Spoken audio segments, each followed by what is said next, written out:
Hello and welcome to a new episode of our podcast. Today with me, we have an entrepreneur founder that is now doing something very interesting, and we're going to get there.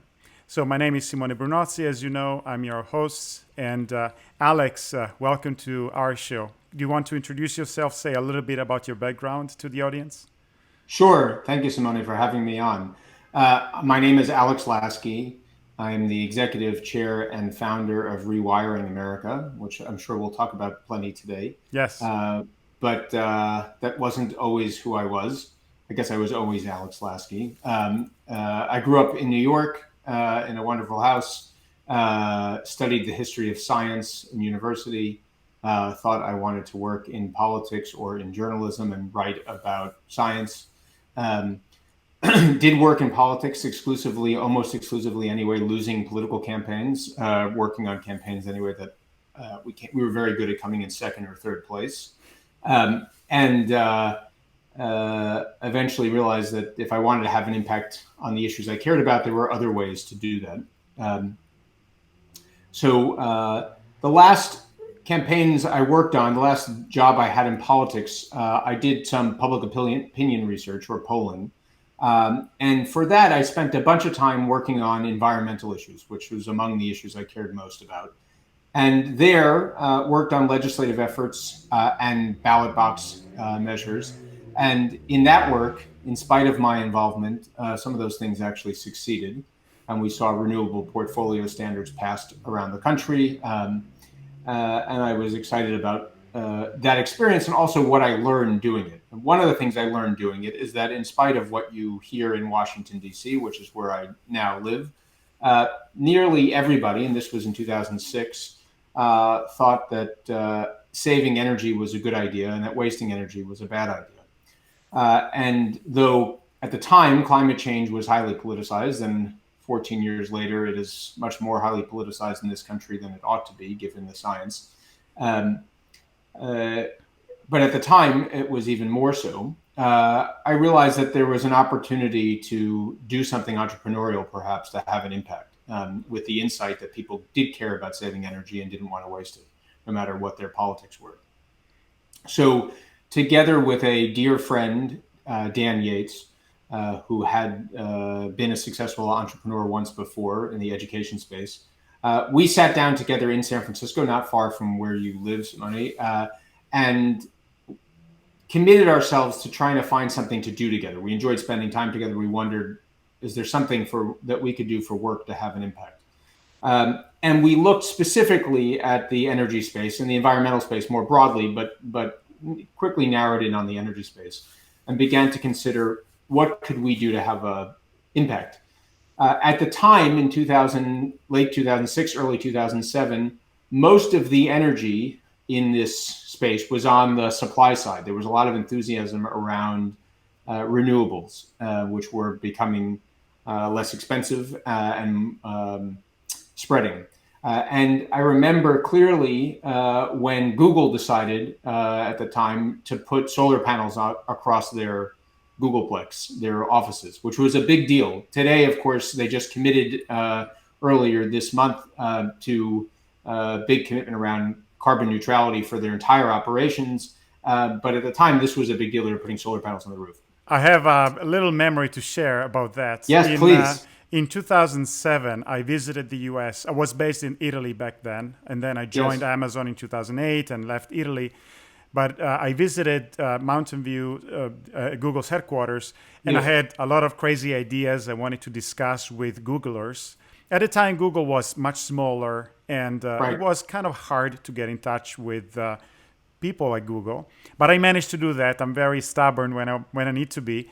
And I remember there was a gentleman, I forgot his name now, working on a project funded by Google related to concentrated solar, which is essentially the idea that if photovoltaic cannot be efficient enough, we can actually concentrate solar with essentially a lens, a very cheap glass lens, to increase the efficiency overall. And I remember this and a few other projects, so it was exciting time. I fully remember what you were talking about, but please go on. No, absolutely. So you remember, that is, Google and others were spending time on this. The same day that that Google story came across on the front pages of our newspapers, I was reading an academic article that, probably had fewer than 100 people ever read it. And it was about a program in New York City to remove old refrigerators from public housing, housing for low-income people in the city that government supported. And it was a program to remove old refrigerators and replace them with new energy-efficient refrigerators. And I think it was on the order of several thousand refrigerators were replaced at a relatively low cost, because new refrigerators were not expensive. And Dan and I did the brief calculation. I'm not an engineer, but I'm capable of doing math, and discovered that the energy savings from those replacement of those refrigerators far dwarfed the solar panels, what the electricity was going to be generated on top of the Googleplex. And for us, that was among the aha moments of, wait a second, the front page news is all about energy supply, and we spent some time trying to help somebody who had an interesting solar concentrator idea as well. And though the front pages may continue to be filled on the supply side, there is an equal opportunity, we believed, on the demand side to change the way people use energy. And this was one of the insights. It was both far more energy and a far lower cost at the time to replace refrigerators than put solar on roofs. And let me add a comment here. This is, I think, particularly interesting for our audience as well, because even though it doesn't relate to software specifically, it is something that we can actually relate at large with entrepreneurship. Sure. So you were with a good friend. You wanted to do something entrepreneurial. Right. And you decided that the energy sector was interesting enough, and let's say the timing of looking at that market was a good timing, because there was excitement, there was renewable taking off, and a lot of interest from political parties and so on and so forth. So timing was somehow it felt right for you, timing of the market. The market was something that you somehow knew to some extent because of your past experience. Even though you were not an engineer, you're not an engineer now, but you knew enough about that market to feel that it was something you could understand more than others. And then you identified somehow, the aha moment that you mentioned. That moment is when you identified an opportunity. And interestingly enough, this is something I really like about what you just said. It was one of those unsexy opportunities, so to speak. Because everyone was talking about Google and the solar panels on the roof, and essentially nobody were thinking about replacing old refrigerators with new ones. It's a small cost compared to the lifetime energy cost savings. So it's a no-brainer in a way. But no one was looking at that because it was not sexy, because it was a segment of the market that people were overlooking, right? So this is a good formula for a good start for a startup in a way. Yeah. No, I think nobody has ever accused me of being sexy, so I fit perfectly in. So that was one of the things. There were a couple of other insights like that one that made us believe we were on the right path. And some of this was in the polling research also. I mean, and one other thing to add to what your sort of generalization, which I think you did a good job of generalizing why this felt like the right thing to work on and the right opportunity, was for Dan and for me, we do like each other, and still now 14 years later, we live 100 yards from one another and spend a bunch of time together. Nice. So it's really wonderful. But it wasn't just the opportunity to work with a friend, and it wasn't for me the opportunity to build a business, because that was not something I aspired or to do. But it was a shared passion to have a positive impact on the world and to do something that had meaning and importance. And we thought climate change was and remains the essential issue, unfortunately, in a world filled with lots of things to work on. That's true. And among the issues that mattered most. And this would be a good lead to Rewiring America, but we will get there in a few more minutes, because I want to finish the story of this entrepreneurial journey of yours. Right. So we still were bouncing around a bunch of ideas. We had this Dan, who is an engineer, had a framework to think about how we should think about working together. Not surprisingly, and he had this notion of, let's play around with a bunch of ideas. Let's see how we like working together. See if we get any traction, and then at some point we will either hit the go button or not. And once we hit the go button, we'll decide on one of these ideas. So this was, we began to come up with this idea. At the time, Dan drove an old Toyota 4Runner and I drove an old Honda Civic. And we found ourselves, whenever we went somewhere together, in my Honda Civic. It was a less comfortable car, particularly when we took our then wife and fiance, respectively. But it was much more efficient. And we had this sense of, why are we driving around in my Civic instead of the 4Runner? The answer to us was obvious, which was that we both knew that my Civic got far better gas mileage. And though we could afford the gasoline, we didn't want to have that kind of impact. And at some point when we were driving around, we realized, wait a second, wouldn't it be useful and wonderful if we had some sense of whether our apartments or our homes were that Honda Civic or that Toyota 4Runner, where did they stack rank? Because everybody knows how efficient or inefficient their car is, but basically nobody knows how efficient or inefficient their home is. And so that was the sense of, we had the sense of, what if we could give people that information? Show them how their home, we thought, how much coal it consumed, how much natural gas it consumed, but maybe most actionably, how it compared to the other homes that were like it. And so we had this basic idea. We had sketched out some of it. And we went to meet with Ria Su, who was at the time at the Hewlett Foundation. She then went on later to run NRDC. But we went to the Hewlett Foundation. We had a meeting with her specifically to talk about some of the work that Hewlett was funding in British Columbia around sustainable forestry, which was another nascent idea we had. So we talked to her. We sat down. We said we have a bunch of ideas, but one of the ideas we were curious about sustainable forestry. We know nothing about forestry. We like trees. And she told us about what they were doing. And at the end of the conversation, she said, by the way, what are some of the other ideas you have? And I think I chimed up and I said, well, we have this idea, because I was super excited about this idea around the communication. As a non-engineer, some of the other things that we were tinkering with were much more technical and I felt out of my depth. But this was essentially propaganda and communications. And I felt like this was something I could get my head around. So I said, we have this idea that we could change the utility bill. Instead of a utility bill that nobody understands, we'll make a utility bill that shows people how they're consuming energy, gives them insights about what they could do to save, shows them how they compare to their neighbors. And she sort of perked up her head and she said, well, surely you've read the research we've funded of Bob Cialdini. And we said, Bob who?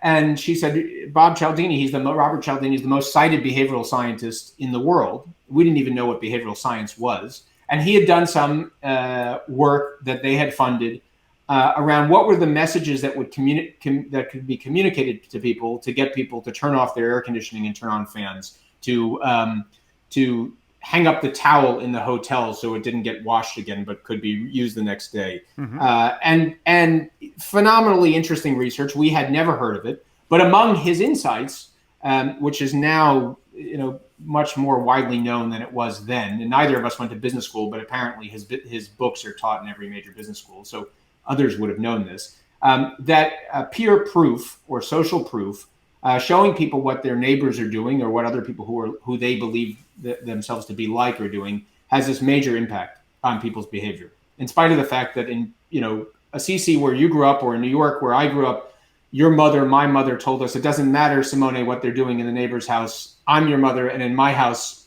you're going to listen to me. And my mother said something similar to me. I'm guessing that your mom said something like that. It turns out that we're all wired to be compelled by what other people are doing. And she showed us this paper and then generously introduced us to Bob Cialdini. We went and met with him, and he said, it's so phenomenal that you're thinking about doing this. I think it will work. I have some ideas about how to tweak what you're doing. I'm going to take a sabbatical, and I'd like to spend a considerable part of my time on sabbatical working with you to get this right. Because wow. I've advised companies all over the place on how to sell more crap. I promised you I wouldn't curse. This is the first time somebody's come to me with a commercial idea that would have a positive impact on things. And so that was additional inspiration to get started and work on this. There were other things I'm happy to go through in great detail. We could spend a whole podcast on it. What eventually got us over the edge to convince ourselves that we could build a real business. But from that, we started a business which we initially called Positive Energy, and then became OPower. And we sold, eventually, the two of us became over 600 of us. We had a public offering on the New York Stock Exchange. And we worked with over 120 utilities all over the world, including in Italy. And that's the basic premise remained consistent throughout, which was we believe that consumers, ordinary homeowners, renters in their homes and apartments all over the world ought to be partners in the energy system, and that by giving people better information, we could shape behavior. And specifically, at least initially, our focus was exclusively on helping people save energy in their homes. And we can get to why utilities are interested in doing that, or at least some utilities. But eventually, it also became how to reduce energy consumption at specific times a day, how to and to be flexible partners. So we ended up getting acquired by Oracle almost 9 years to the month from when we incorporated, or actually 10 years. It was 10 years. 9 years to the week of when we incorporated. Oracle acquired us. The close happened, and we and I stayed a little bit more than a year later as I helped with the transition. And I'm really proud that the many of our employees who were a part of that acquisition are still at Oracle, running a big part of the business. And today, roughly, OPower, as a division of Oracle, generates more than 6 terawatt hours a year in energy savings for households across the world. It's roughly $1 billion in savings. I don't know how many pounds of CO2 or tons of CO2. It was not a number I ever paid attention to because it was hard to get my head around. But the 6 terawatt hours, $1 billion, 6 terawatt hours matters, is a meaningful number. The Hoover Dam, which was a great feat of engineering, produces roughly 4 terawatt hours a year of electric savings. So with a lot less cement. So you built 1.5 Hoover Dams. Exactly. In 10 years. And we didn't block up any water in the process. Yes. So it was a terrific experience. And I have to say, I said this earlier, but I never wanted to be a business person. That is not something even today, it's not something I don't particularly aspire to be a business person. It took me years of traveling for OPower internationally, where I would go in and you have to write on the immigration form when you're going into Italy or into Japan or wherever, what is your occupation? And it took me a while to get comfortable saying businessman. But I'm really proud of what we did at OPower. We had a really terrific group of people, many of whom, as I said, are still there. Others are doing phenomenal things, many of them purpose-driven businesses and enterprises outside of OPower.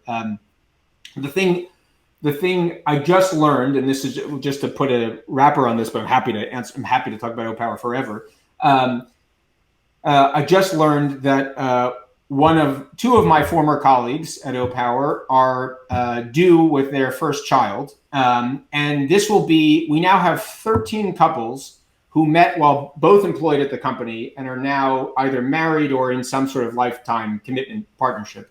I don't know how many babies this is, but this is, and neither Dan nor I have or want naming rights, but it is as happy as I am and as excited I am about the $1 billion in savings and the 6 terawatt hours a year in energy savings and the impact that's had on changing the utility industry and saving energy and reducing carbon. In some ways, when I think back at that experience of 10 years, the thing I'm most proud of are the people that came together to build the company and the relationships that were developed. Many of us came into those jobs already married. So the success is should not be measured in how many marriages were created, but it's indicative and an easy thing to count. And it makes me very happy. I really like how you look at this, let's call it non-business metric in a way. even though one could make the joke that you probably applied the wrong business model to OPower. You could have done a different business, related to human relationship and maybe be even more profitable. But yes. For sure, we could have had higher margins. Yeah, oh, absolutely. But jokes apart, I think it's nice when, as an entrepreneur, you are focused on something that has a higher purpose. One, yes, and that probably helps you even stay sane, mentally and psychologically, and endure through the duress of building a company or growing a company. Because I would say I'm not sure. Sorry, that nobody's ever accused me of being sexy. I'm not sure that those same people would accuse me of being sane either. So, but yes, at least it keeps you enthusiastic. Yes, or let's say you are saner in some way. Saner than what you would be without that higher mission. In a way. Yes. So that's one very important aspect, and the second aspect is that it's very clear from how you speak about the company, or at least to me, that's my impression, that you deeply, deeply cared, not just about the business and just making money, but also about the people around you. And that's usually, I think, a very, very good trait for entrepreneurs, and possibly one of the biggest factors of success, besides the correct timing, the right market, the right knowledge, product market fit, all the usual things that we hear about in Silicon Valley or in business schools. Yeah. This aspect is probably something that is not covered much. The fact that there is this empathy or this deep care about the mission and the people around you, they are driving towards that mission together. So this is very nice, and I'm glad you share this with us. No, thank you. I would say one thing, and it maybe makes a useful segue too, which is that the other thing, and I haven't seen a business school paper on this or a case study, but you worked for Amazon, which has a famous sole founder, and it's hard to argue with that success.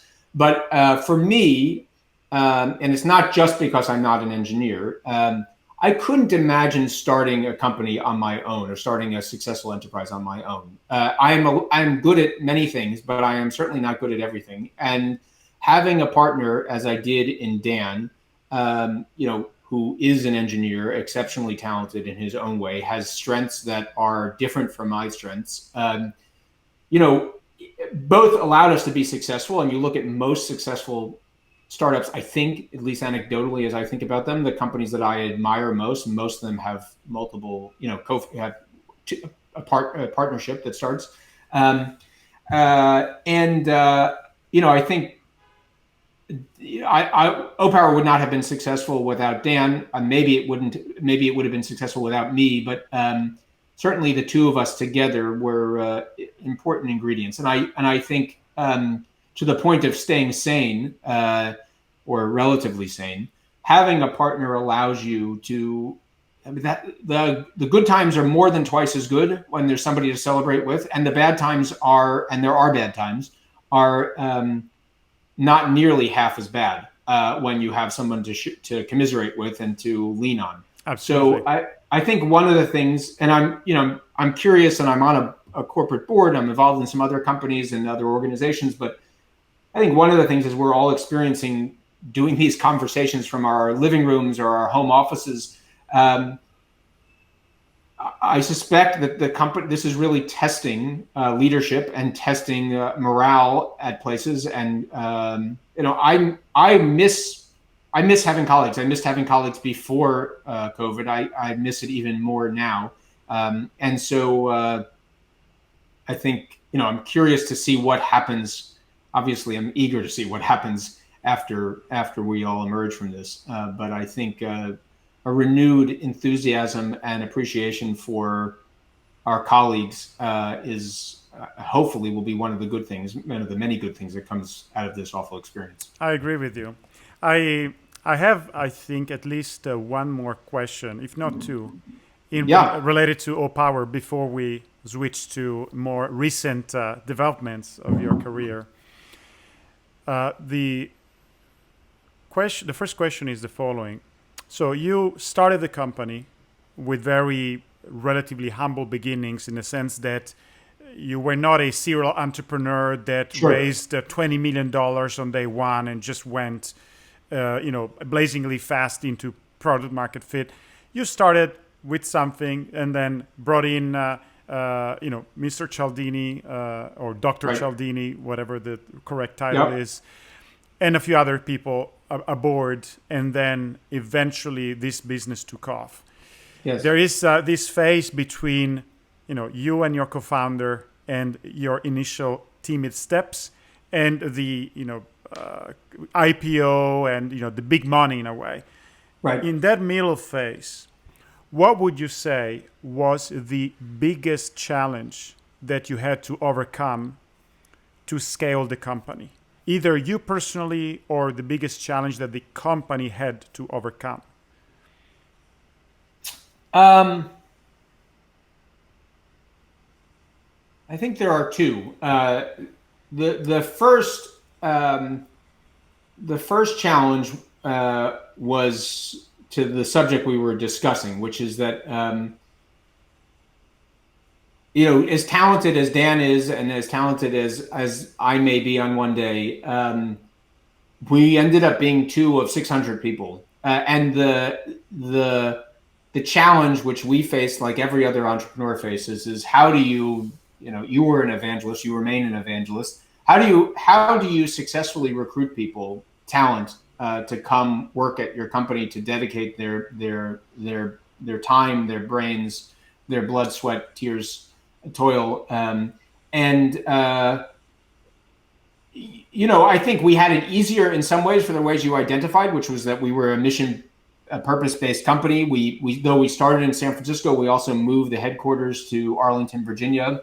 And so we were in a place that has a lot of talent, but we were the most exciting company for a long time, most exciting tech company, although we had 150 people in San Francisco too. But I think that the challenge when you're growing as quickly as we grew and as so many companies grow, when we went from maybe 60 people at the beginning of 2010 to over 200 people a year later, is how do you recruit A-plus players? How do you keep the bar incredibly high as you're growing, and make sure that you hire just the absolute best people for the company? And it's in the moment when you're overwhelmed by work and overwhelmed also by opportunity, it feels like the right decision to settle and hire somebody. You don't even think of it as settling. This person seems pretty good. I'm sure they'll be fine. That's the wrong answer. And you need to constantly remind yourself of that, and you need to inculcate that in the culture of the company, that we're going to hire, we're going to be nice, we're going to be warm, we're going to be empathetic, but we have to have ruthless standards that the people are good fits for the jobs we're hiring them for at our company. So that was one. It's not unique to us, but it was something that I had to learn, certainly, and that we as a company had to learn. The second was much more sort of subject matter specific or industry specific, which was, we started off, I told you we had this idea to change the utility bill. Well, what's that I don't remember who said this, but your best plans, war plans, don't survive first contact with the enemy. When we had this idea, we went to the utilities, and even the small ones, they said, oh, no. You're not touching the bill. The bill is all, we have this old legacy billing system. It is our cash register. It's regulated. And then we quickly pivoted and said, okay, well, we're not going to do the bill. We'll do a standalone communication. And we had in our mind, eventually we'll get to the bill. But we did a standalone communication. So we did these communications. We started with pilots where we would touch 30,000 of their 600,000 customers in the case of our first customer, maybe 50,000 of 3 million customers in another customer. But we were a side project. It was good money for us because we were a SaaS business, and we quickly grew to several $1 million in revenue in our first year, and recurring revenue. But we had this thing where we had we thought we were doing amazing, right? We were doing, we raised our second round of financing. Back then, there was no such thing as an angel round or a seed round or whatever. We just called it A, B, C, and then we went public. But in our Series B, we were on track to do something like $10 or $15 million in business. It was our second full year in business. And we thought we were killing it. We were saving people money, where the product was working. We had good relationships with the energy efficiency departments of the utilities. We were helping them meet their goals. But I started meeting the CEOs of the utilities. I'd go to conferences. I would spend time with them. And I could tell we were a sideshow. We were not affecting, they were happy enough to meet me and so on, but we weren't really influencing their core business. It was not a part of the earnings call. And the transition we had to make to become a core part of a utility's infrastructure, their software infrastructure, that was a really, that was challenging and difficult. And it was unclear if we were going to be able to do it. It was unclear if we were going to be able to build software that was good enough. And it was unclear that we were going to be able to sell into that part of the utility. And so there were a couple of breakthroughs there with what turns out to be very large utilities. But the breakthrough came, and probably some of your listeners remember this or know this from being homeowners. In 2009, 2010, as a partially in response to the stimulus that happened in as a consequence of the Great Recession, but not just because of that, it was already happening, where utilities installed smart meters into customers' homes. So instead of a meter that was analog meter that was read once a month by somebody coming to your door, or in Italy read once every 3 months, this was a meter that was going to be installed and automatically communicate at least every 15 minutes with a meter reading. And these were huge capital investments for the utility. They were done mostly to improve operations for and reduce outages and improve their ability to get rid of a bunch of labor, so on and so forth. But what they didn't anticipate, and we helped them realize, was that in installing this technology, they were missing a big opportunity to help their customers. It wasn't part of the original business cases. And that both was a missed opportunity, but it also exposed a real flank for them. And that customers could revolt, that these meters were intrusive, that they didn't understand why there were increased costs associated with them. And that there was a missed, there was an article in the New York Times that appeared when PG&E installed the smart meters, and the quote from the well-meaning executive at PG&E at the time was, well, what customers need to understand is in the long run they're going to save money because of these operational efficiency. And at a time when people were going out of work, there were evictions. You remember the financial crisis. Being told that over the long term you're going to save money on something is not compelling to a homeowner trying to make ends meet, trying to make mortgage payments, trying to make car payments, have their kids in school and so on, keep their job. And you needed to deliver something right away to help customers. And if you didn't, your right to operate was at stake.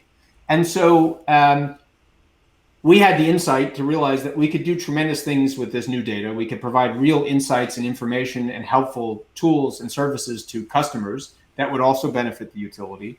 But moreover, it would allow the utility CEO and his or her executive team to feel like they were doing something in the public service. It wasn't just about operational efficiency.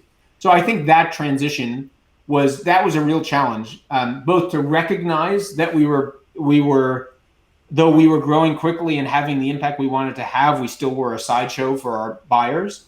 And then it was a challenge to break into that. But we managed to do it. And, now much of, if not most of OPower's business, Oracle Utilities business, is focused on that core operations of communicating with customers and not just the smaller energy efficiency piece. I think, I would like to maybe try to summarize this in general terms, but I also want to ask you a specific either question or clarification on the second Please. part. So to summarize, let's see if I got it right. You were actually doing very well because you said in your second year of operation, you already surpassed the 10 million revenue per year mark. I think that's right. At least in our run rate revenue, it wasn't. Maybe we didn't recognize it in that year, but yeah. That's fine, and that's usually a very good result for any company, any pure software company would be quite happy to say, second year of operation, this is what we achieved so far. So the result was actually very good. And I agree with you. It's rare, and I think valuable, that despite this great result, you somehow decided you were not satisfied with it in a way because you realized the long-term prospect for this specific trajectory in growth was clouded by the fact that utility companies were essentially not really caring too much about what you were doing. So somehow you perceived this in the long term has a chance of not working as well as it should because despite we're growing very fast, we do not matter enough for our buyers. And that's a very important, I think, realization and a very good sign of self-awareness as a company and as an executive founder of the company. Then you said, well, if this is not enough, what else is on the table? What other things we could do to become more relevant for these utility companies? And this was, again, good timing because somehow a combination of the crisis and other factors made it so that smart meters, which were being introduced essentially across the world, actually in Europe, I coincidentally know that the Italian utility company was the first Enel was one of the first, was the first one to introduce it at scale because of the very deep cell phone penetration that Italy had.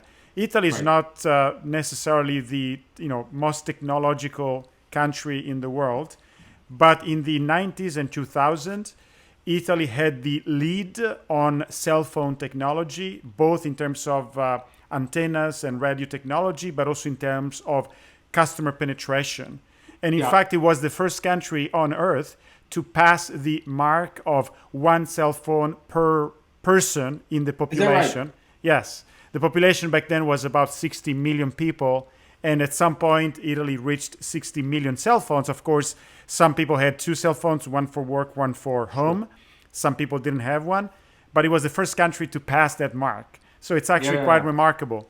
But anyway, besides this, at some point you had this opportunity. I would argue that Italy has other more charming characteristics. I hope so, and I agree with you. I absolutely agree with you. So in a way, this combination of factors, the smart meters and the call it PR problem or perception problem that utilities companies were facing, gave you an opening to say we can interject in here and somehow rebrand this initiative or this this smart meter opportunity, rebrand this as a way to give more power and control and savings to the end users.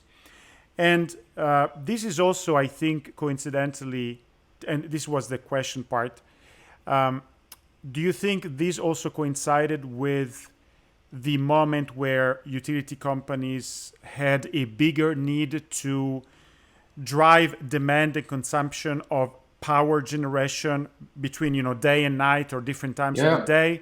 Because when your renewables started to take off, as you know, the biggest renewable is solar.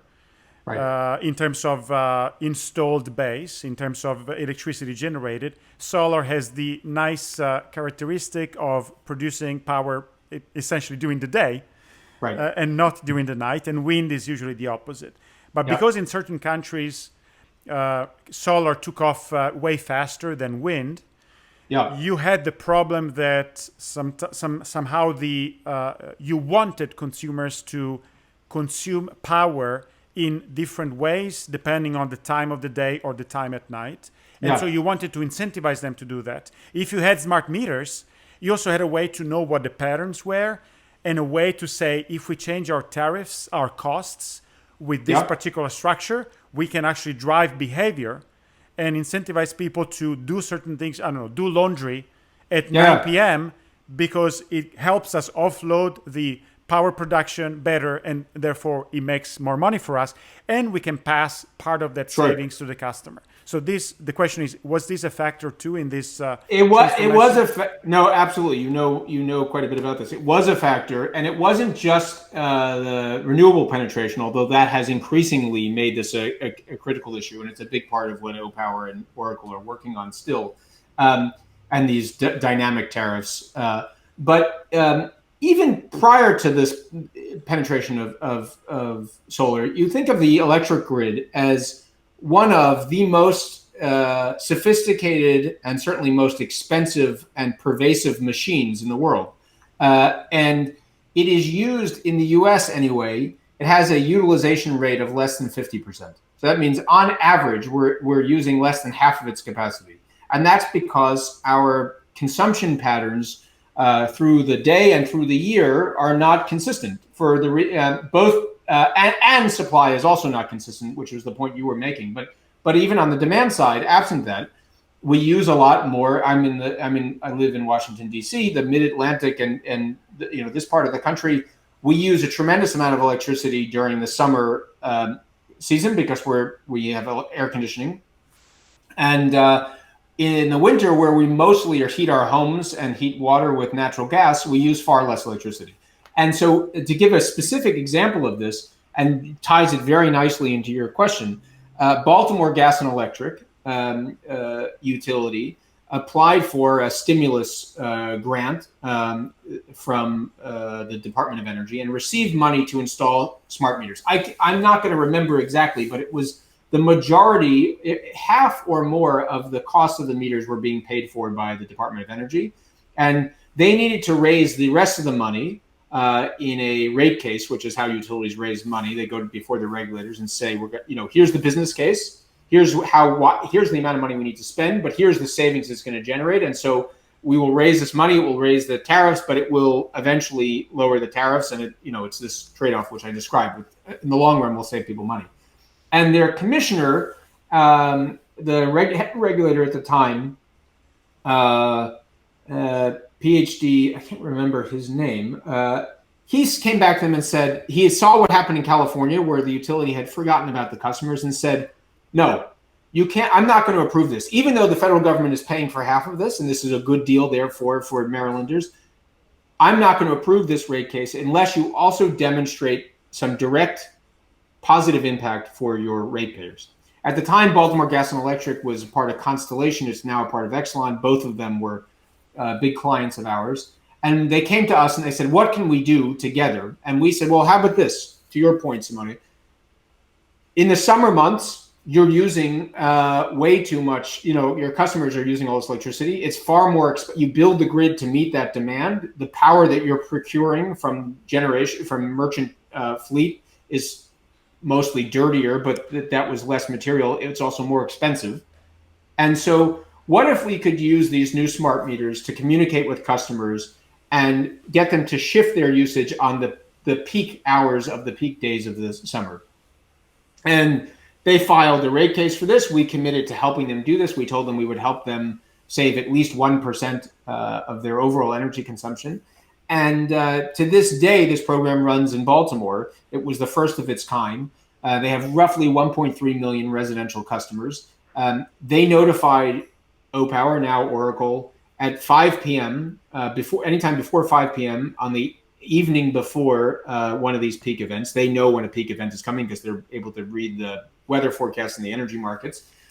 They communicate with OPower, and then we partnered with Twilio, which is a company your user base is familiar with, your listeners, and we would send out individualized, personalized messages to all 1.3 million customers via text, email, and old-fashioned phone call, and depending on what channels were available based on what the utility had about its customers. And it was, Simone, tomorrow is going to be a peak event. We tested lots of different messages to figure out which one would work best, and there was a tariff, so there was a financial incentive. Between these hours, if you save energy, you can earn a rebate on your next bill. And we learned over time what messages work best. And it was, yes, maybe it was doing the laundry at night, but maybe it was just, if you're going to be hot, turn on your air conditioner and cool your house down before this. If the event is from noon to 5 p.m., cool the house down in the morning. and then you can raise the air conditioning so your house is cool and comfortable, or go to your friend's house, or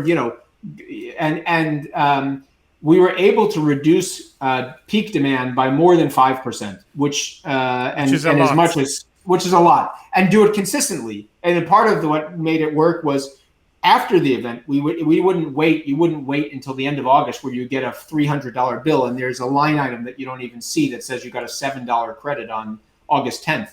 On August 12th, we would send a message, or August 11th, we'd send a message. Congratulations, thanks for participating. You've earned $7. You'll see it on your next bill. This is all of a sudden. So it was a great story around taking this asset, which the utility heretofore thought was, and not just the utility, everybody thought this is an asset that the utility manages, and we have to manage it inefficiently, unfortunately. And we created flexibility on the demand side to help the customers become true partners to the utility in managing that. The other thing that happened, and it's to your point around how does a customer think about their utility, is that customers started tweeting, and Instagram was new. People started Instagramming images of the communications they got from their utility saying you've earned $10. And they started sort of in a playful way, joking with their, with like AC Milan beat Roma, and you say to your friend, like, did you see that Ronaldo goal? And it was the same kind of thing. I earned $10. How much did you earn, Simone? And it was this playful thing. And utility, the corporate execs and the communications people, when they think that their customers are tweeting about them, that is almost always bad news. The power is out. The bill is high. They chopped down the tree in front of my house. Whatever. Here was the utilities as a playful partner. The customers feeling like the utility is looking out for them, is helping them. It changes the whole conversation. And it's the kind of thing we need to do much more of if we're going to decarbonize our economy. Is we need ordinary consumers who are busy with their lives and doing other things to become partners, and we need to make it easy for them to become partners in this decarbonization effort. It can't just happen because of policymakers and utilities, although both those, and entrepreneurs building big scalable businesses. We also need to find ways to incorporate the 136 million homeowners and renters who live in this country, 136 million homes or apartments, and the commercial buildings as well. So, This is a very good, let's say, bridge to Sure. our next part of the conversation. Let me add a quick comment, and then we're gonna go there. Yeah. What's very interesting here, which is, again, I like to try to generalize whenever possible, because what I'm trying to do, I was an entrepreneur, and somehow I consider myself still an entrepreneur at heart. And I try to look at what you did and what you accomplished, and trying to extract something that would be valuable if applied to another situation, right? So for this particular last detail that you shared, what's really interesting is that you were dealing with utility companies, not necessarily the smartest or the fastest moving companies in the world. By nature, in a way, it's nothing against them in particular, but their type of business doesn't stimulate speed or agility of execution. And you managed to somehow put yourself, your company, in a position where you almost hijacked, in a good way, the channel of communication between utility companies and their customers. Yeah. Or let's say you enabled them to be able to communicate with their customers in a novel way. But that communication was not just a silly, marketing communication. Hey, look at our Facebook page or Instagram pictures. It was something that these customers cared about. Right. Something that affected their lives, including good and bad scenarios. Like if you help reduce the peak consumption, you are actually reducing the chances of a disruption of the service. Right. So some of these areas could have experienced power outages if it was not for you and your service. And this is something that customers maybe do not perceive exactly that way. But then at the same time, a lot of people care about savings. And when they think about utility companies, the first image they think is not of a company that is benevolent and trying to save them money. It's the opposite. Right. So this is actually very good in terms of being able to identify and in a good way manipulate the opportunity to create value for not your direct customer, but their customers, the end user in a way. And this, of course, means you create value. It means you can charge your customers, utility companies more. It means you can be successful as a company. So I just wanted to do this little quick recap of this. I think you also point to something that I was thinking about when you asked about the challenges, and I'll just mention it briefly because I think it matters a lot for generalized entrepreneurship, which is that we at some point had to mature and grow up and realize that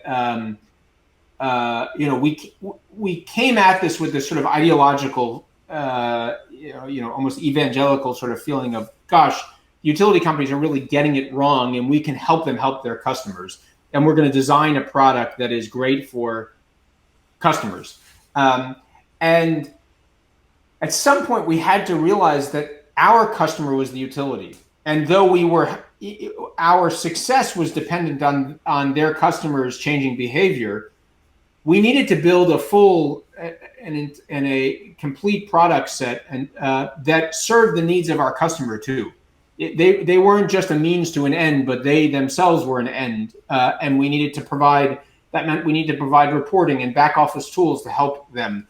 We need to understand their business case because we needed to help them with their regulators. We needed to help them create the right incentives so that they could do right by their customers. Because as good, and I would say, the utilities, I would agree with you, they're not the most nimble or agile, but they're quite talented, and they are, the people who go into that business, for the most part, see themselves as public servants.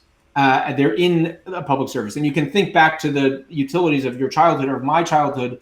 We didn't think of these people as polluting the earth. We thought of them as providing electricity so that we could do our homework at night or watch TV, and our grandmothers would stay warm and comfortable in their homes, and business would be electrified. So the utilities have done a lot of terrific things in the public interest.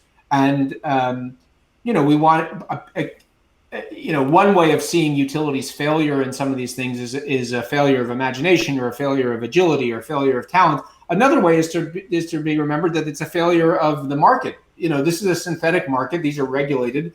How do we make sure that they have the right incentives, both carrots that they can chase and sticks that can push them? And so, I think that's a big part of it. And we had to mature and realize that, that the utility was not something to be sort of pushed aside, but something to really grapple with and work with. Yeah, that makes sense. Okay, I think it's now a good time to switch to the other big topic of our conversation today. So let's talk about Rewiring America. Let's assume that the audience doesn't know anything about it, and let's give it a high-level overview. And then, of course, I have a few questions I want to ask you, but introduce Rewiring America, how you got involved and what it is, what kind of problem it is trying to solve. Right. So after OPower, I spent 10 years traveling 160 nights a year away from home. I took a break with my wife and 2 children, and we became, a third child was born during and perhaps as a consequence of that break, which is terrific. I promised myself, I realized in the beginning of that break that I was going to, I needed to take a break, and I wanted to be with my children and with my wife. And we had never even taken a honeymoon because I was working on political campaigns when we got married, as I described. And so I wasn't able to we got married in September. Election day was November, so I couldn't take a honeymoon right away. Then my wife started a new job, but she got permission. We were going to go away for roughly a month. We thought we'd go to India in the early part of 2007. And and that's when, in January of that year, Dan and I started working together. And I said to Rachel, Dan and I are going to work on this project. I'm sure it'll last a few months, and then we'll take a honeymoon. So 10 years later, I finished working on that project, and it was a terrific experience, as I already described. But I also had not taken a honeymoon. I had been to India for OPower, because we were working with utilities there, and I had a terrific time, but didn't get to go with my wife. And so I committed myself, I'm going to take a break. And we decided to travel, and we took our daughter out of school, and we had a really great experience. But in the beginning of that break, before we started traveling, I was having coffee meetings with people, and I realized this is not a good way to have a break, because there's always some other person to meet with and talk about what do I want to do next. And so I put an out of office email on my email saying, I'm not checking email, I'm not having coffees. I got in better shape than I had been in, which is not saying much. And I read a bunch of books, and I did some meditation, and I spent most of my time with my kids and with my wife, and committed myself not to think about what was next. We took this break. Our son was born. We came back, and it was ready. I was sort of had the year, and I realized I haven't spent any time really thinking about what I want to do, but I know exactly what I want to do. I want to work on climate, and I want to work on economic inequality, and those are the issues that matter most to me. I'm not sure how I'm going to work on them, but I'm going to work on them. And I got involved in a bunch of smaller projects. I'm on a board of a company I'm really fond of, and mostly nonprofit stuff. And I became increasingly concerned as I thought about the climate space around heating and hot water. As you know, back to the unsexy stuff. The cars people have electric cars. They're buying electric cars. When they buy one, they realize how great it is, and they swear that they're never going to go back. Tesla owners are rabid, and it's not just Tesla owners now, but Chevy Bolt owners. They're so passionate about their cars and this choice that they've made. Just today, the day we're recording this conversation, California announced that in 2035 there will be no new cars sold in the California that are not zero emissions. So this is happening. It's not happening as quickly as it needs to happen to hit a 2-degree world that I want my children and grandchildren to live in, but it's happening. On the other hand, and we've already talked about the utility industry, I feel confident that with the right regulation and the right incentives, utilities will continue to decarbonize their grid. And you look at, when I worked on these political campaigns in 2006 to get renewable portfolio standards passed, there was resistance from utilities, and there were modest incremental things that we got passed. Today, you have utilities all over the world committing themselves to zero carbon grids. Maybe because they have religion around this, but mostly because the market just makes sense. It's cheaper now. In most places of the world, new wind, new solar is cheaper than new gas, certainly cheaper than coal. And pretty soon, in much of the world, replacing an existing gas plant will be cheaper. Putting down the capital to install new solar, new wind is cheaper than running an existing plant. And so last year, 2019, 72% of all new generation in the US was zero carbon. And that number is only going to go up, the percentage of that. So that's great news. It really is great news. But I started worrying about what about heating? Because it's not something that's sexy like the car. And, every home in apartment in America and across the world has, or almost every, has a way of heating water and heating up the rooms in which we occupy. And in the US, most of that is fossil fuels. Natural gas, of course, first, but also propane and home heating oil. Roughly 7 million homes in the US are still heated with home heating oil, including until recently the home that I grew up in. And these are decisions that are not made by utility executives that are being regulated. They're not made by people who got to test drive a car and say, I want an electric car. These are decisions that are made mostly by very busy people who are, the way that they think about replacing their heating. I would guess that a majority of Americans, or at least I would guess a majority of Americans, at least a very large minority, if you ask them, what is the fuel that heats your home? Most of them would say, I don't know. Gas, maybe? Electricity? I don't know. So this is not something that people have awareness of. It is in the basement. They never go down there. They go down there in February when their child or their husband or their wife says, you know what, Mom, Dad, it doesn't feel like it's getting warm in my room. And so they go down, there's a sticker on the furnace. It tells you to call this number. You call the number. The guy comes out with his truck later that afternoon if you're lucky. The next day if you're not lucky, because it typically happens for everybody at the same time. And they come out and they say, yeah, we could try and service your furnace, but it's 17 years old and it really needs to be replaced. And I have a much more efficient one on the truck, or I can come back tomorrow with a more efficient one and replace it. And I realized if you do that, these things last 18 years. On average, they last longer in some cases. We're locking in fossil fuels 18 years, one basement at a time. So I called, I was worried about this. I thought about the policy implications for this. And I called Saul Griffith, who's a person whom I've long admired. He's in San Francisco. He runs a place called Other Lab. It's a private research laboratory. They do hard technology. Yeah, and we could almost see it from my window here. So okay, very close. It's by. As you know, it's a very cool place. It is. And he's a fascinating person. And I didn't know him well, but we had spoken at conferences before at this, same conferences, and we hit it off, and we liked one another. So I called him and I said, "Hey, Saul, what do you think about?" I don't know that the Better Call Saul, the reference. I don't watch TV because I have no self-control. So if I watch TV, I'd watch it all the time. So, but I know I Better Called Saul. I called Saul and I said, this heating thing's a real problem. Are you aware of some technologies? Are you guys working on technologies to make home heating less expensive? And how do we get people to move to electric? Because the headline answer, which I knew, I'm not an engineer, but I knew the only way to decarbonize heating and hot water is to make it electric and to power it with renewables. And there are parts of the world where majority of the heating is electric. Japan, Germany, these are places where, for historic reasons, Japan's isolated, doesn't have natural resources, and had big nuclear fleet, still does. Germany, because they're not eager to be dependent on Putin's natural gas. So for all these reasons, they've invested in electric heat. So I know it exists, but I know in the U.S. it doesn't. So I said, what's happening in the U.S.? Are there technologies being delivered that developed that could work? And he told me about a couple of early stage companies that he was involved in, that he had been working on inventing some technology around and has enthusiasm for. But we ended up spending 2 hours on the phone with each other, and we talked for 10 minutes about technology, and for an hour and 40 minutes about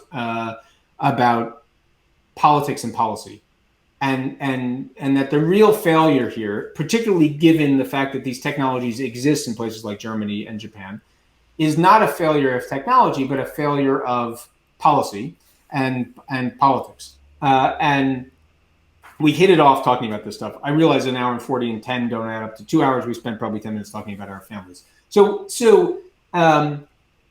one of the things he pointed me to was this analysis that he had done, funded by the department. Well, he had done it on his own because he truly is an obsessive, crazy person, and he's obsessed with energy data.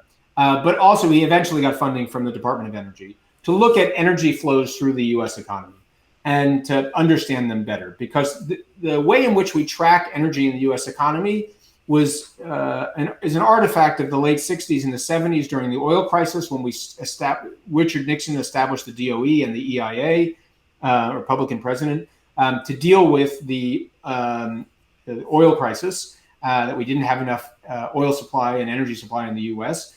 And so we started tracking energy use through the U.S. economy. And in doing so, we recognized we have essentially an efficiency problem. We didn't invent the term energy efficiency, but we invested heavily in it.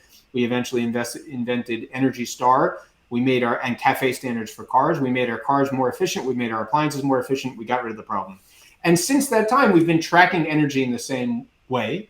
And we have been thinking about how to solve climate change through this efficiency lens. And the past 10 years of my life, OPower was in part informed by that lens, this notion that we could save energy. Yeah.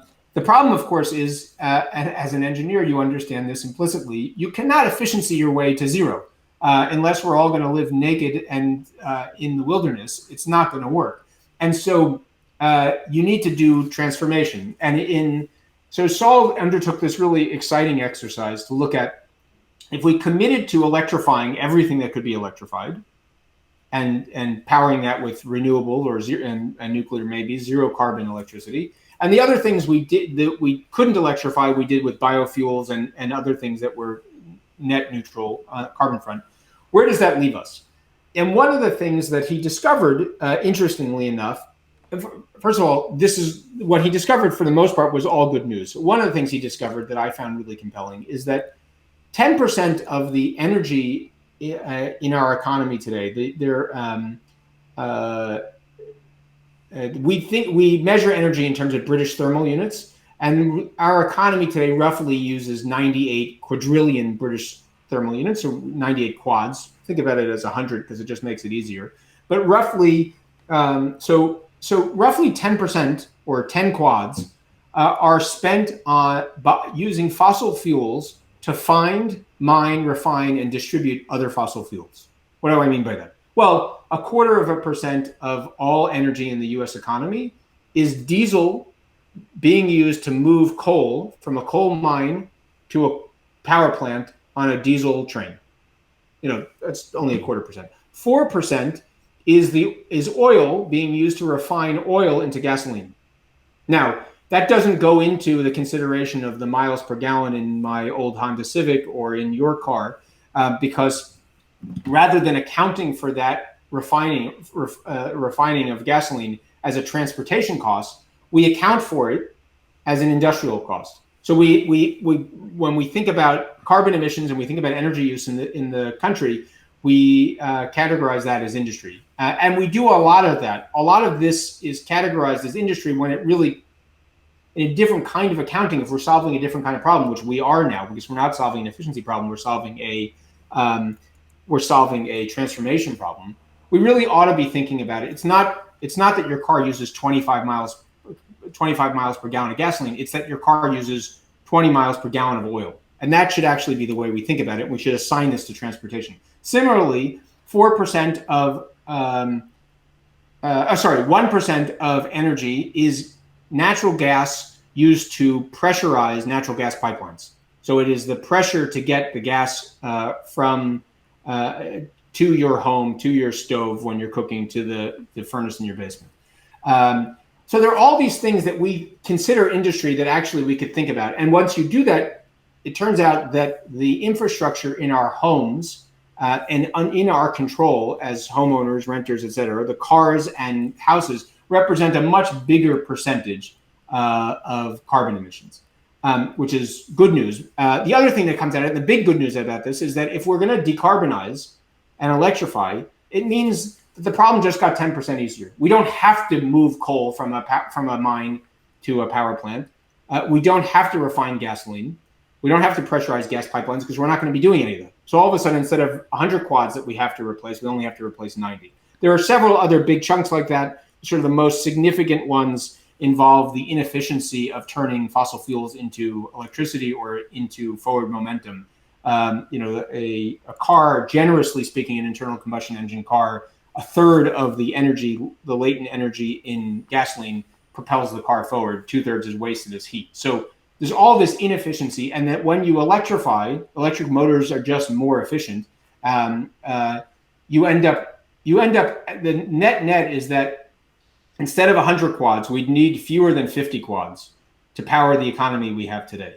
So I'm not saying you have to buy a slower car, you have to move to a smaller house, you have to have a less sexy, I'm all about not sexy, but you have to, drive a car that's boring or whatever. You can drive your sports car, you can drive a pickup with great torque, you can live in a 6,000 square foot mansion, and you can air condition it all you want. So long as we're powering that with electricity, all those things, and we're powering, and where the electricity comes from renewables, we need less than half the energy we use today, which is a terrific insight. Yes. Go ahead. I want to interrupt you here because this is possibly, from my perspective, one of the best, if not the best, approach I've seen to this problem so far in the world. Yep. Because most of the time, if not all the time, when you talk about environmental issues, you talk about climate change, etc., the emphasis is always about we have to collectively make sacrifices for the greater good. Unfortunately, in my personal view, it is hard for a society to voluntarily agree on a collective sacrifice. Yep. Unless there is a clear and impending and urgent danger. And unfortunately, climate change is a slow death by a thousand cuts, as opposed to a big villain that is chasing you and has you in a corner and is just about to stab you, right? Right. And the problem with that is that people would always think, why should I recycle? Why should I sacrifice if there is no way for the government or for whoever to enforce that same sacrifice to everyone else? And by the way, I'm not sure I see the urgency of doing this, because we talk about climate change, but it's not changing 1 week after the other. It's changing maybe 10 years, in years time frame, not in days time frame. So the urgency goes away. And instead, what I really liked about this approach when I first saw it, so I've been following these things for a while. I'm familiar with the diagram that you described, which is a clever way to understand what's going on, really. It's funny, right? Sometimes just by looking at data from a different angle, you can gain a new insight that was not really possible or easy to grasp from the old angle, from the old point of view. And when I saw this, when I saw the initial messaging of Rewiring America, I thought, finally, someone is not telling people you have to sacrifice. It's equivalent to the utility companies you were mentioning earlier. We're going to charge you more, but in several years from now, you might save some pennies. It's not working. Instead, you're saying you don't have to sacrifice anything, because there is an easy thing we can all do collectively that just provides benefits. And this is an approach I really, really appreciate. But let's try to challenge this a bit, because I think it's the right way to get a bit deeper into the details. One, how can this happen, let's say, in the entirety of the United States? I know you are focusing on the United States at the moment, even though this could easily apply worldwide. But the United States is probably it is the biggest economy, and it is, let's say, right alongside China, let's say, the biggest polluter in the world at the moment. Yes. So it can have a big impact if you can succeed in the United States. But let's say, what should happen, what can happen in order for this to succeed? And two, is Rewiring America mostly let's say, a policy or a political type of initiative, or is there a business behind it? Because this part, of course, you didn't cover yet, and I think it's important for the listeners here to know exactly what kind of entity we're talking about and what are the financial incentives for you. What happens to you if you succeed? Who pays you in a way? Where do you gain from this? So to answer, it's interesting, I have to say, because it's worth calling out for your listeners here, that you, who grew up in the home of St. Francis in Assisi, the sort of most humble, most dedicated to service, are even you with that background are aware that this calling for collective sacrifice is not a winning strategy here, or it's going to very, very difficult strategy. So I agree with you completely. And one of the things we looked at was just that all of the messaging around this is about punishment and sacrifice. And not only is it sacrifice in I'm not a Catholic, so I don't want to, but like, not only is it sacrifice so that you can have, you have the enriched your soul paradise at the end, right? Yeah, right. But it's sacrifice so that things don't, I promised I wouldn't curse. Things are not as bad as they otherwise are going to be. There's no promise that things are going to be good. The messaging around combating climate change is, if we all sacrifice a lot, things won't end up as bad as they're otherwise going to end up. And that is not a message that works. And in fact, I think St. Francis said something like, start by doing what is necessary, then what is possible, and suddenly you're doing the impossible. I mean, who knows what he said because he lived 800 years ago, but that kind of quote was attributed to him. And in some ways, that is what we're advocating for here. Is let's do what is. So the short answer to your question is we're a nonprofit advocacy organization. I think we believe in order to be successful, we're going to have to bring businesses into this because the message has to be the news here. And I'll give you the headlines here. We use half of as much energy if we electrify and power that with renewables. In doing that, in making that transition and doing it over a 10 or 15 year time horizon, which is the necessary time horizon to do almost all of it, if we're going to have any hope at getting to a world that's inhabitable, that's below 2 degrees, we have to do this in a maximally feasible way, which means from our perspective is at the time of next replacement. So when your power plant stops operating and runs out of its useful life, it needs to be replaced by renewables. When your car breaks down and can't be repaired, it should be replaced by renewables. And when your furnace and hot water heater break, they need to be replaced by electric. So we need electric in the latter two and renewables at the time of replacement. Does that mean we couldn't early retire things? Of course we could. But what we look at in the math and the analysis here is if we have perfect replacement starting now, every fossil burning device, whether that device is a camp cook stove all the way up to a power plant. If we have perfect replacement, when they end of life, they're replaced with a carbon neutral replacement, we can hit the 1.5, 2 degrees. And so we started with this to St. Francis, what is necessary to achieve what we want to achieve? And also to his point, what is possible and what is possible with today's technology, not requiring a moonshot in invention. Hopefully we will have moonshots and we will likely need them for small corners and parts of the economy. But the good news is we have the technology. The electric vehicles we have today, and particularly as you know, the belief now is by 2024, without subsidies, electric vehicles will cost on par with internal combustion engine. Already in 2018, AAA, the American Automobile Association, which is not a progressive group by any means, they said in that year that owning a electric vehicle over its lifetime is cheaper than owning an internal combustion. So it's just the upfront cost.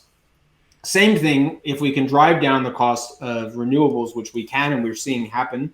Same thing for electric heat and hot water. It costs more upfront because, you know, essentially a gas furnace in your home is nothing but like a sort of exaggerated cigarette lighter. It's not that complicated technology, whereas a heat pump is a bit more complicated.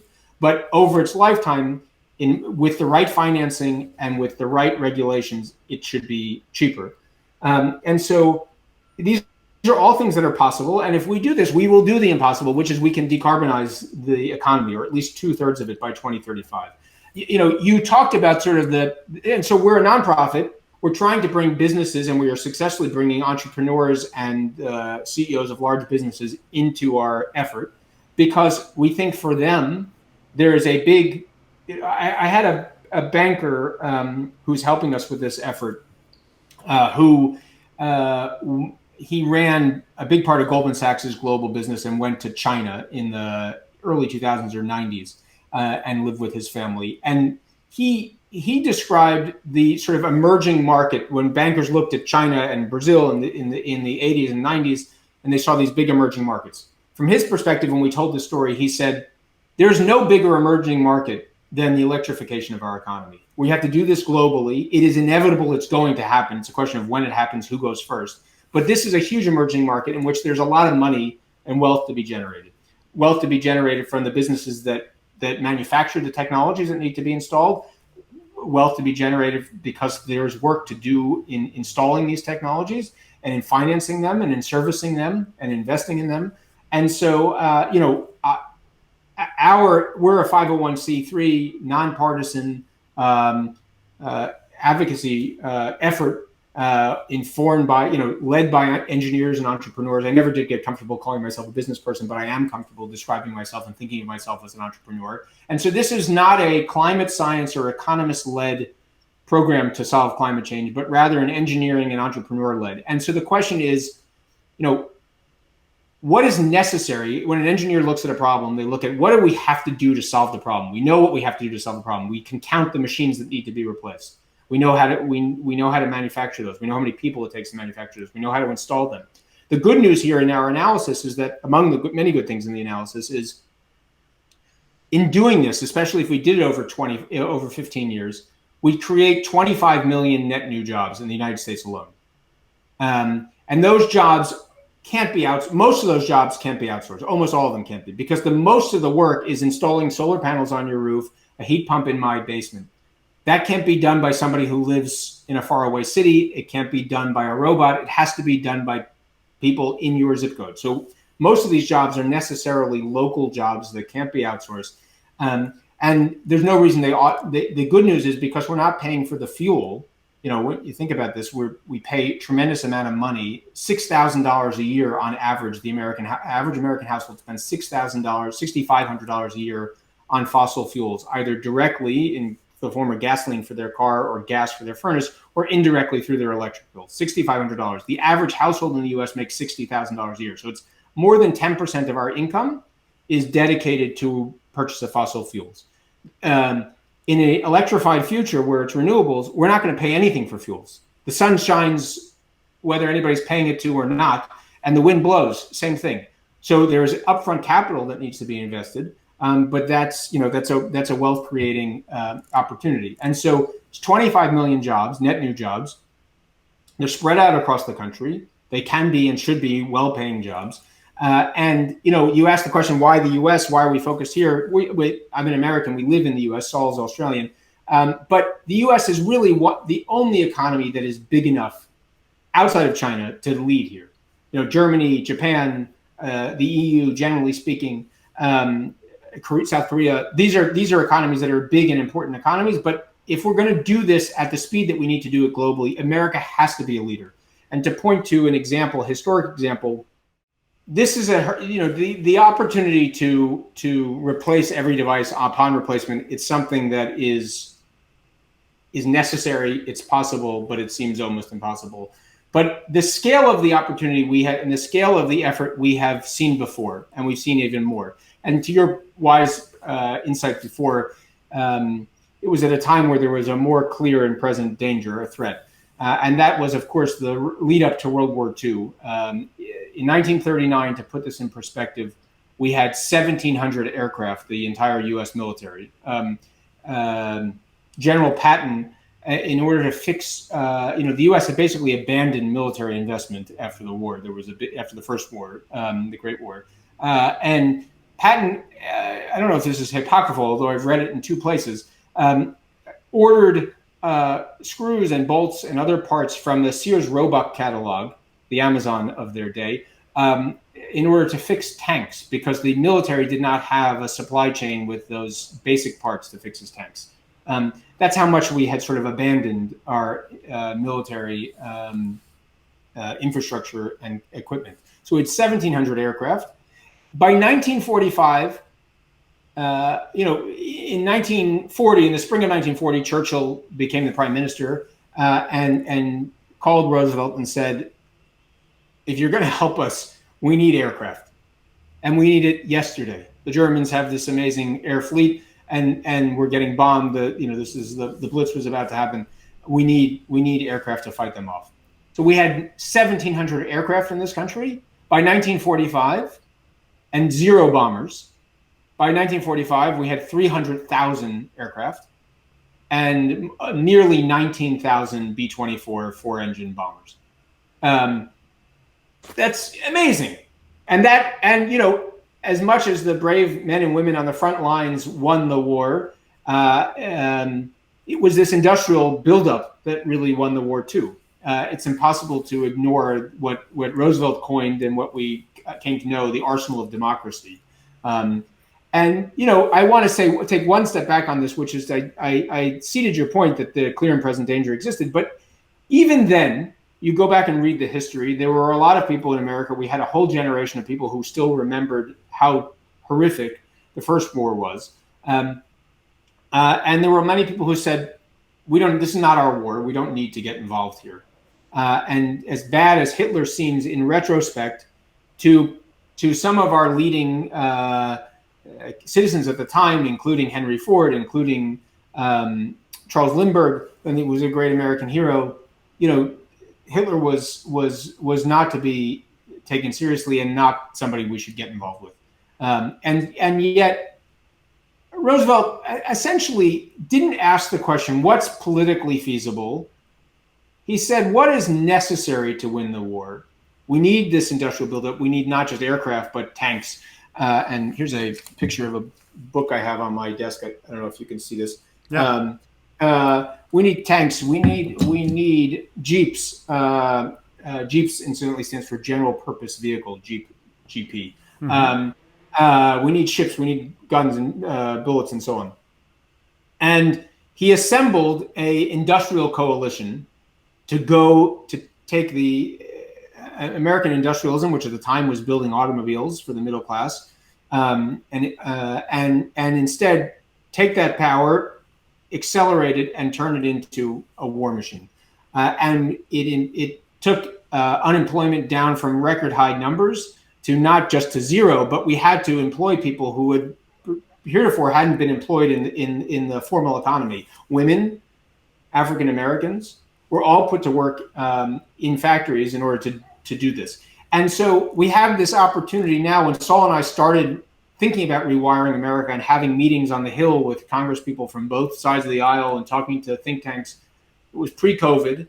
We would say to people, if you do this, the other headline here, burying the headline amidst all this history, because we're using half as much energy, if we get the policy right, instead of $6,500 a year, which is what the average household spends on fossil fuels, all in, including the financing, if we finance it at a low rate, the average household will save roughly $2,000 a year. We'll spend $4,500 a year, a savings of $2,000 a year, in order to, as we electrify and decarbonize. This doesn't have to be a story, to your point, about sacrifice and punishment. This can be a story about abundance. If we electrify and we do it rapidly and at scale, and the government is involved in setting the thing. So, our vision of this, you asked, is this a for-profit, nonprofit? This is a nonprofit, but we need for-profit business leaders like myself, like others, to come forward and say, this is that emerging market opportunity of a lifetime or of several lifetimes, to do this in the U.S., to do it globally. When we started talking to people on the Hill about this, the initial response is, this is exciting. This is a positive story. It also is an urgent story. And we would always mention at the end, and by the way, this is going to create a lot of jobs. But it was not what we led with. We led with, we need half as much energy. As we do this, if we do it well, we can save the average household $2,000 a year. At the time, pre-pandemic, 40% of Americans had less than $1,000 in savings. So generating $2,000 a year makes a big difference for people. But now, in the spring, in the summer, when we were really getting going, we started getting inbound calls post-COVID. Tens of millions of people applying for unemployment. How many jobs are you going to actually create? And so we did the analysis to determine it will be 25 million net new jobs. And so, I think we have a compelling story here. There's a lot of work that needs to happen, though, to convince the politicians in Washington to have the boldness that FDR did to say, okay, this is not a present danger in the same way that Hitler was, at least in that he clearly was in retrospect and hindsight. But it is nonetheless a clear and present danger for civilization and for the world that we live in. Maybe not for the planet. The planet will survive, but the creatures who live on that planet, including all the ones you and I love, are going to suffer if we don't. If they're already suffering, and we're going to suffer a lot more if we don't get ahead of this quickly. And so, given that urgency, here is an affirmative plan that is an investment-led plan to get people, turns out, back to work, to generate savings for the average household, and to put end consumers in some ways, in the same way that I guess maybe at OPower we tried to do, give end consumers an opportunity, a productive, affirmative opportunity that doesn't involve sacrifice, to be a part of the solution, to decarbonize their own infrastructure, and in doing so, make a big dent in our carbon emissions, worldwide. This is great, and I really like what you're doing. I like that you want to involve businesses in doing this, and I think that this is also a great opportunity for companies, startups, and established ones to grasp this window of opportunity here to decarbonize and save money and create jobs and everything else. I will put a link to the Rewiring America website. There is a booklet that people can download for free. So if you, audience, want to learn more about it, there is plenty of material you can look at. Alex, I want to thank you for being with us today. I'm looking forward to maybe our next conversation. There's a lot more we should discuss as well. But for now, thanks for being with us, and have a nice rest of your day. Thank you, everyone. You as well. Thank you so much for having me, and I look forward to that next conversation. Take care. Bye. Bye.